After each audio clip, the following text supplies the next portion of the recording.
Mr. Erwin Tulfo, who claims to be the new chairman of the Senate Blue Ribbon Committee, is presiding over this investigation.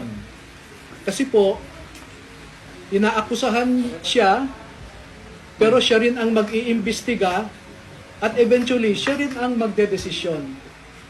He is the accused or respondent, so to speak, but he is the investigator and the judge rolled into one.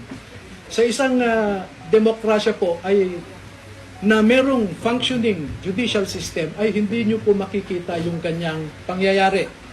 Na kung sino pa yung akusado, siya pa ang mag-iimbestiga at siya pa ang magdedesisyon kung sino ang nagsisinungaling at kung sino ang nagsasabi ng totoo.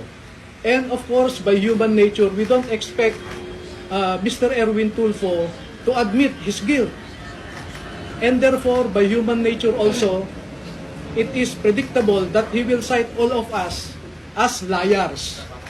And pursuant to his power as chairman of the committee, and that is debatable, he can cite us in contempt, he can punish us, and he can send us to jail.